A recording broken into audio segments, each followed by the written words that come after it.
Hello and a very warm welcome back to the garden. Today I'm going to share with you what I think is the most important summer gardening tip to ensure you can enjoy big harvest from your space.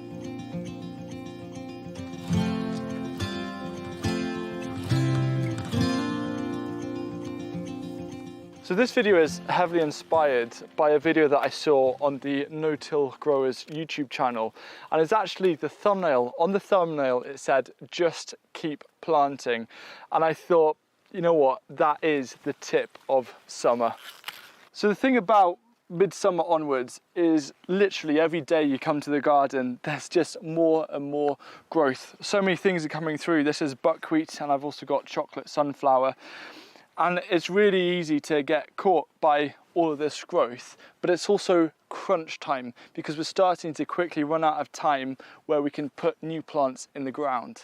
In a way, I feel that in July, I do perhaps the most transplanting compared to any other month, because in July, it's actually a very big transitional month. Firstly, we're out of the hungry gap, which means we have so much food coming out, but there's a lot happening on the ground. These beans will be out within the next week or so. So this means space appears ready for new plants. And we can't forget that as gardeners, we're very much limited by the climate, and so time is running out, because if I say sow tomatoes now, there's no way that they'll develop and ripen in time before the first frosts come. And so because of the limitations of the climate, for me now the focus is just keep harvesting, just keep planting, and throw a lot of the rules out the window. My strategy for the rest of July is simple, and that is to make sure that there isn't a single spare bit of space in this whole garden. And I'm going to be really focusing on making sure that every single square inch is filled up, because at the end of the day, just having plants in the ground is really going to help with soil health, and if we can eat it, that's an added bonus. So part of this strategy also covers August, because we're still harvesting a lot in August, obviously, and that's where gaps can emerge. And the thing about actually sowing seeds in July in modules ready to transplant in August, 3 for example that I'm really focusing on this year are going to be fennel, pak choi and turnips sown in July. It means you've got that kind of 3 or 4 week head start. So as soon as you take some things out in early August, you can squeeze those in and still get an extra harvest from the same space. Because I know that time is kind of against me for getting new crops in the ground, there sometimes has to be an element of sacrifice. This is a parsley here that has just gone crazy, and it's doing the parsley flop. Every single vegetable might end up doing some kind of flop, I found in this garden. And I've got to think between, do I keep both plants in because it's great for the pollinators, or do I remove one so I can get in extra food and save a bit more money?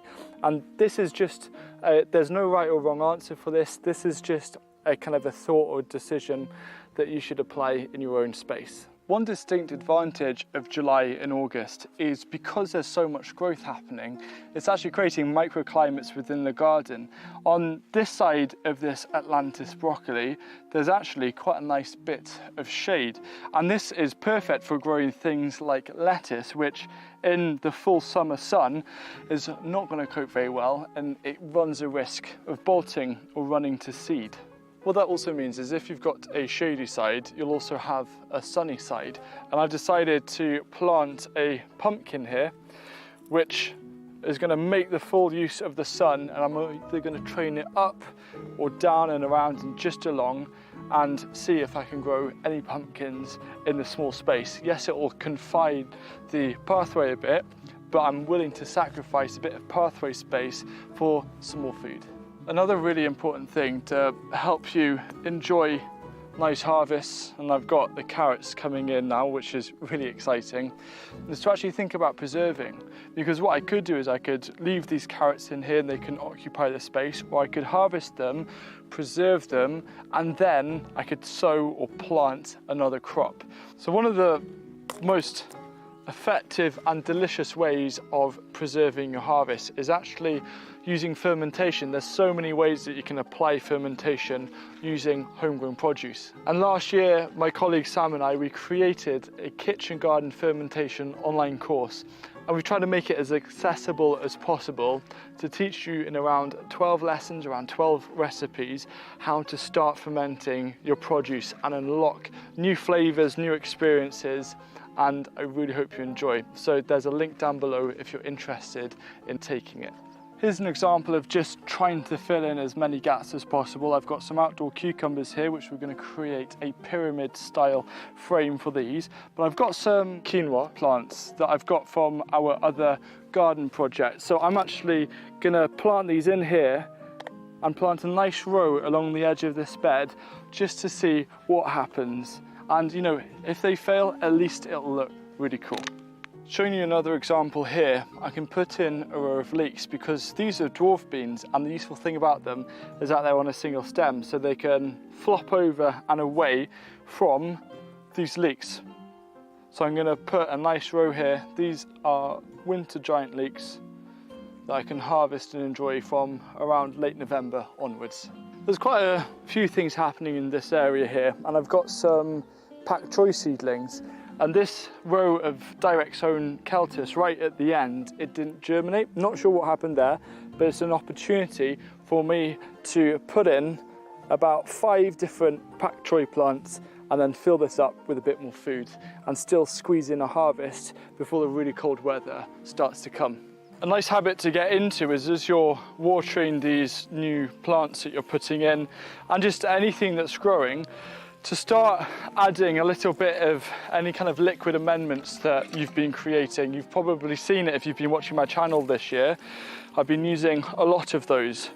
And the reason why is that as plants grow, they're using nutrients, and sometimes they might need a little bit of a supplement, especially towards the end of a growing season. So that's all liquid amendments are. They're a nice supplement to help you grow food that tastes amazing and is very healthy and supports a healthy soil.